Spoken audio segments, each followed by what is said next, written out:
नमस्कार,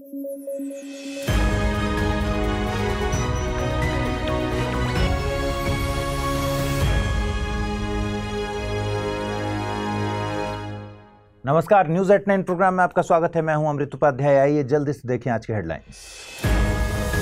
दुनिया भर में मना world heritage day, disasters and conflicts through the lens of the Venice charter रखी गई थी। भारत से 42 विरासत स्थल यूनेस्को के विश्व धरोहर स्थल में शामिल। नेस्ले कंपनी गरीब देश के बच्चों के साथ करती है भेदभाव, स्विस इन्वेस्टिगेटिव एजेंसी ने किया पर्दाफाश। बेबी फूड में मिला था एडेड शुगर। और एलोन मस्क आएंगे भारत, स्पेस सेक्टर के लिए एफडीआई रूल्स हुई नोटिफाई। स्पेस सेक्टर में निवेश को आकर्षित करना है मकसद।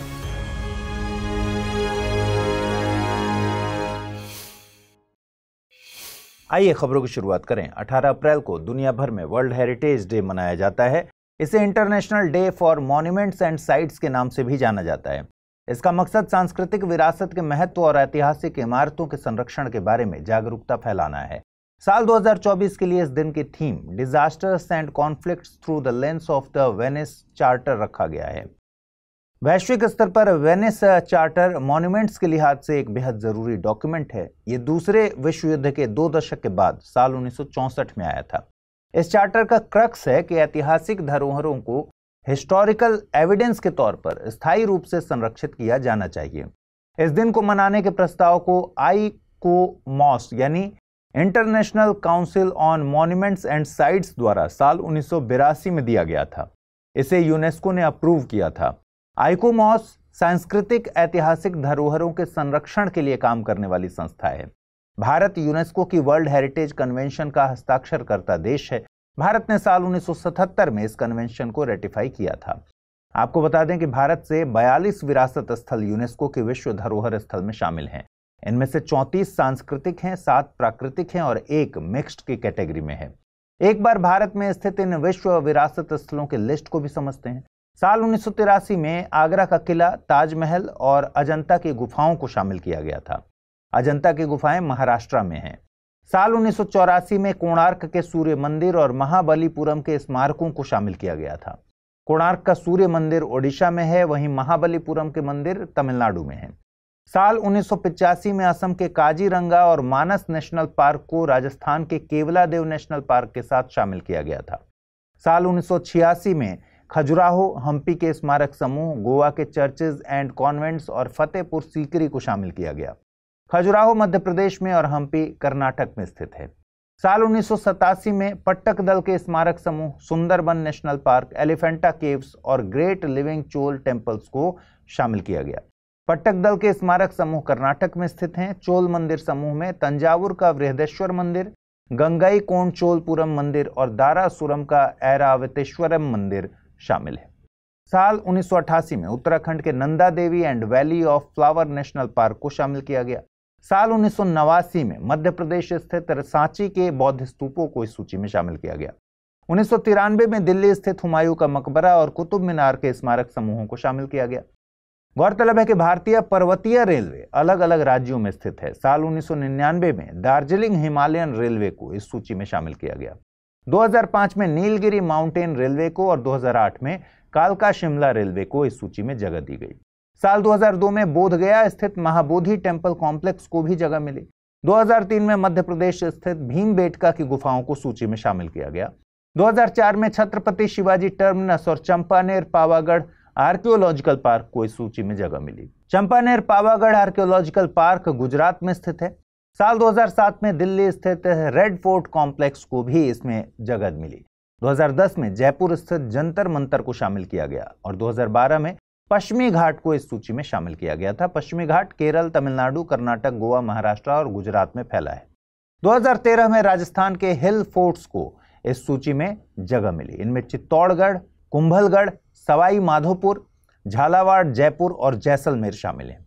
2014 में ग्रेट हिमालयन नेशनल पार्क और रानी की वाव को इस सूची में शामिल किया गया था। Great Himalayan national park Himachal Pradesh में है और रानी की वाव गुजरात में स्थित है। 2016 में नालंदा महाविहार, कंचनजंगा नेशनल पार्क और द आर्किटेक्चरल वर्क ऑफ ली कार्बूजियर को इस सूची में शामिल किया गया था। कंचनजंगा नेशनल पार्क को मिक्स्ड कैटेगरी में शामिल किया गया था। 2017 में अहमदाबाद ऐतिहासिक शहर को, वहीं 2018 में मुंबई के Victorian Gothic and art deco को इस सूची में जगह दी गई थी। राजस्थान के गुलाबी शहर जयपुर को साल 2019 में जगह मिली। 2021 में हड़प्पाई शहर धौलावीरा और तेलंगाना स्थित काकतीय रुद्रेश्वर मंदिर को इस सूची में शामिल किया गया।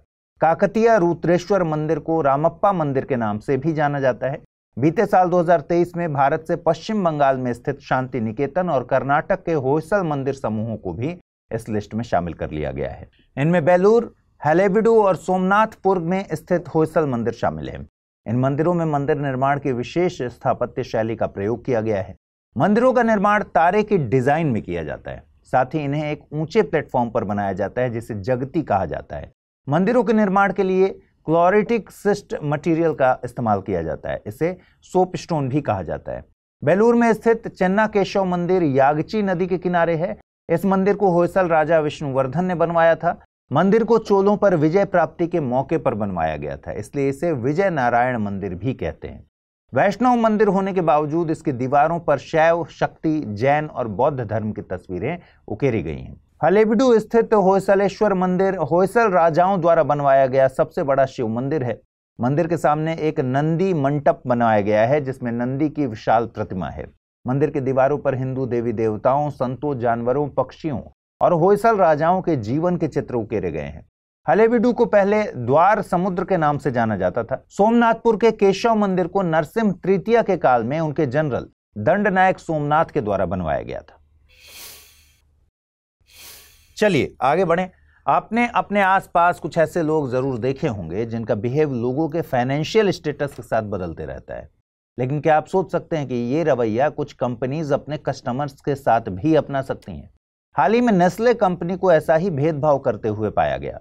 देखिए, नेस्ले एक मल्टीनेशनल कंपनी है, दुनिया की सबसे बड़ी कंज्यूमर गुड्स कंपनी है। इस कंपनी के उत्पाद दुनिया के अधिकांश देशों में बिकते हैं। तो जब ये कंपनी भेदभाव करेगी तो तुलना देशों के बीच होगी। नेस्ले के इस भेदभाव का पर्दाफाश किया है एक स्विट्जरलैंड की इन्वेस्टिगेटिव एजेंसी पब्लिक आई ने।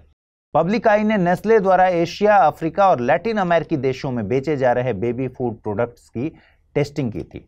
इस टेस्टिंग से पता चला कि नेस्ले ग्लोबल साउथ के देशों में बेचे जाने वाले फूड प्रोडक्ट्स में शहद और शक्कर मिलाती है, जबकि यूरोप के देशों में उत्पादों में एडेड शुगर नहीं है या न के बराबर है। जबकि अंतर्राष्ट्रीय मानकों के मुताबिक बेबी फूड्स में शक्कर बच्चों में मोटापा और कई अन्य बीमारियों के लिए जिम्मेदार है। नेस्ले के मामले को आगे समझने से पहले आप ग्लोबल साउथ का मतलब समझ लीजिए। ग्लोबल साउथ में आमतौर पर वे देश शामिल हैं जिन्हें विकासशील देशों की श्रेणी में रखा जाता है। ये देश आमतौर पर दुनिया के सदर्न हेमिस्फेयर यानी दक्षिणी गोलार्ध में स्थित हैं। ये देश एशिया, अफ्रीका और लैटिन अमेरिका से ताल्लुक रखते हैं। इन देशों में गरीबी, आय में ज्यादा असमानता, कम जीवन प्रत्याशा और जीवन की कठिन परिस्थितियां मौजूद हैं। वहीं ग्लोबल नॉर्थ से मतलब है अमीर और विकसित देशों से। ये देश आमतौर पर नदर्न हेमिस्फीयर यानी उत्तरी गोलार्ध में स्थित हैं। ये देश उत्तर अमेरिका, यूरोप और ओशिनिया से ताल्लुक रखते हैं। अब आइए वापस खबर पर लौटते हैं। पब्लिक आई ने नेस्ले के कई उत्पादों में इस तरह के भेदभाव को पाया और बताया। हम सेरेलैक, जो कि नेस्ले द्वारा बेचा जाने वाला बेबी फूड है, उस पर बात कर लेते हैं। जो सेरेलैक भारत में बेचा जा रहा है उसकी हर सर्विंग में 2.7 ग्राम एडेड शुगर है, जबकि स्विट्जरलैंड में बेचे जा रहे सेरेलैक में कोई एडेड शुगर नहीं है। ब्राजील में यह आंकड़ा 4 ग्राम है और नाइजीरिया में तो 6 ग्राम है। आप जानते हैं नेस्ले ऐसा क्यों कर पा रही है? यूरोपियन रीजन के लिए WHO की साफ गाइडलाइंस हैं कि 3 साल से कम उम्र के बच्चों को खाने में किसी भी तरह के शुगर या स्वीटनिंग एजेंट नहीं होंगे। साथ ही यूरोप के देश अपने लेवल पर भी सख्त कानून लागू करते हैं। वहीं दुनिया के अन्य क्षेत्रों के लिए ऐसी कोई गाइडलाइंस ही नहीं है, न ही ये देश अपने लेवल पर कोई टफ रूल फॉलो करते हैं। नेस्ले इन्हीं लूपहोल्स का फायदा उठा रही है। लेकिन क्या बेबी फूड्स के मामले में किसी कंपनी को ये रवैया अपनाना चाहिए? अगर किसी देश में कठोर मानक नहीं है तो क्या नेस्ले को भी अंतर्राष्ट्रीय मानकों को ताक पर रख देना चाहिए? क्या बिजनेस में एथिकल मोरालिटी के लिए कोई जगह नहीं है? इन सवालों के जवाब नेस्ले द्वारा इस इन्वेस्टिगेटिव रिपोर्ट पर जवाब देने के बाद ही पता चलेंगे।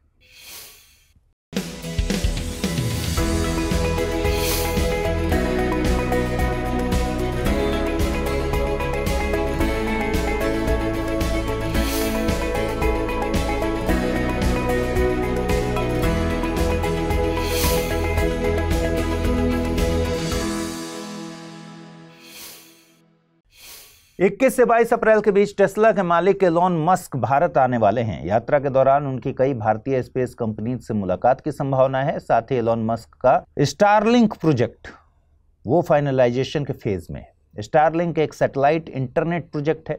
उनकी यात्रा से भारत के स्पेस सेक्टर में निवेश की उम्मीद की जा रही है। इसके मद्देनजर सरकार ने स्पेस सेक्टर के लिए FDI पॉलिसी में किए गए संशोधनों को नोटिफाई कर दिया है। इन संशोधनों को कैबिनेट की मंजूरी इस साल की शुरुआत में ही मिल गई थी।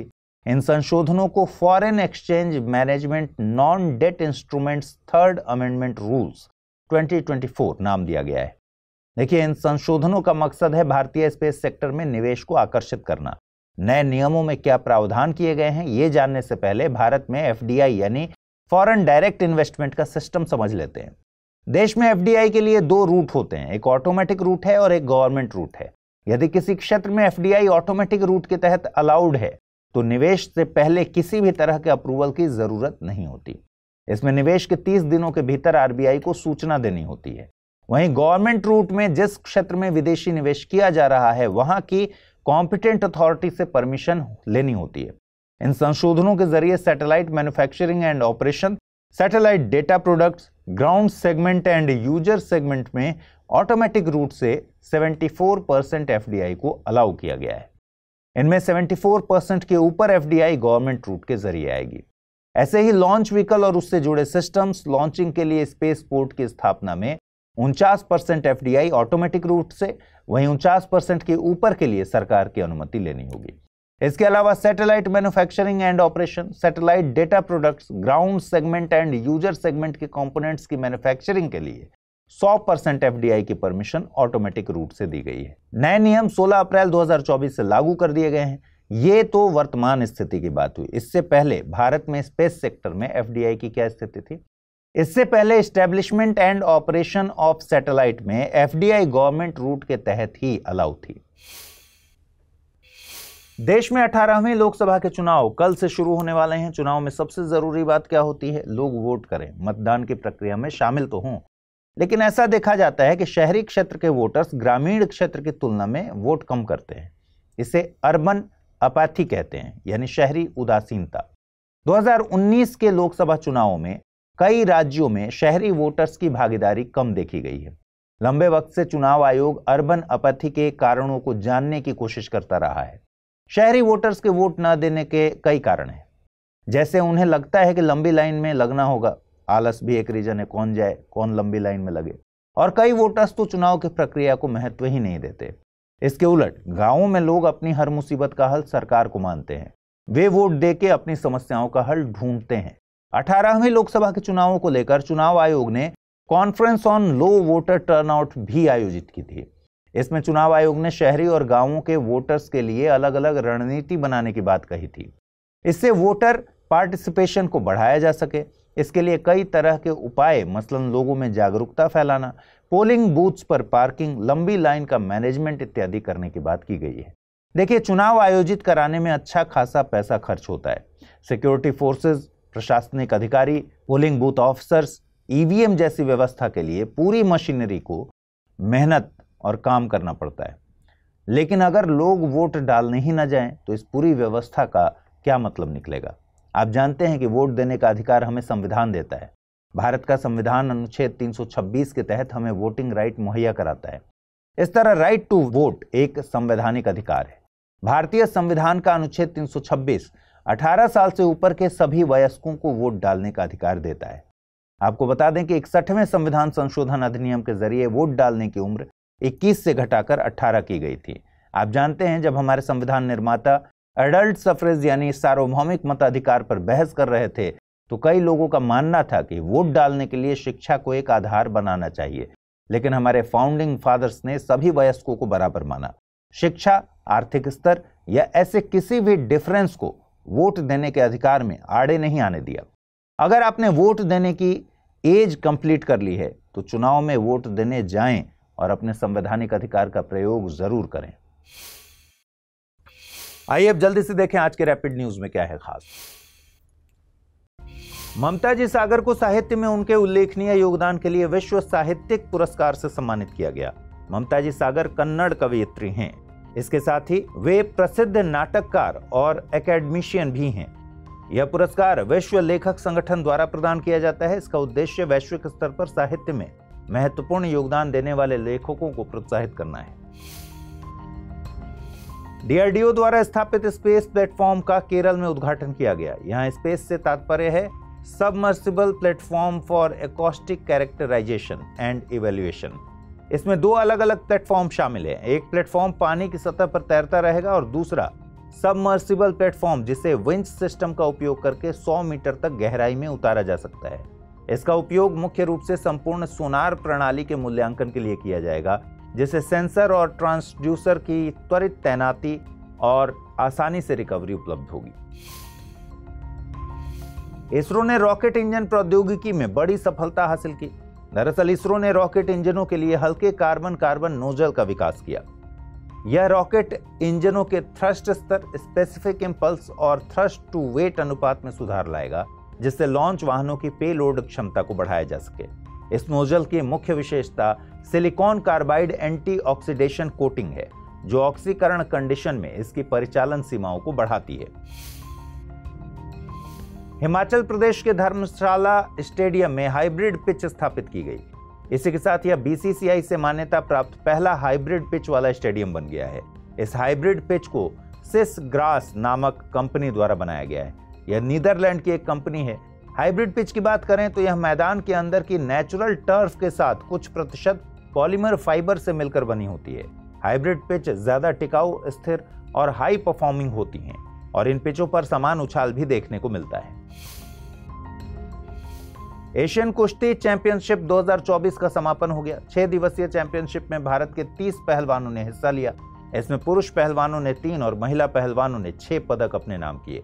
भारत को इस चैंपियनशिप में टोटल 9 पदकों के साथ ही संतुष्ट होना पड़ा। इन मेडल्स में 4 सिल्वर और 5 ब्रॉन्ज मेडल शामिल हैं। आइए अब जल्दी से देखें आज के बुलेटिन पर आधारित क्या प्रश्न बन सकते हैं। भारत में राइट टू वोट है एक मौलिक अधिकार, विधिक अधिकार, संवैधानिक अधिकार या फिर प्राकृतिक अधिकार।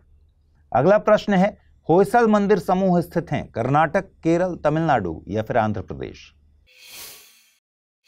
आइए देखें पिछले बुलेटिन मैंने आपसे क्या प्रश्न पूछे थे, उनके सही जवाब क्या हैं। हेलिनक ट्रेंच कहां स्थित है?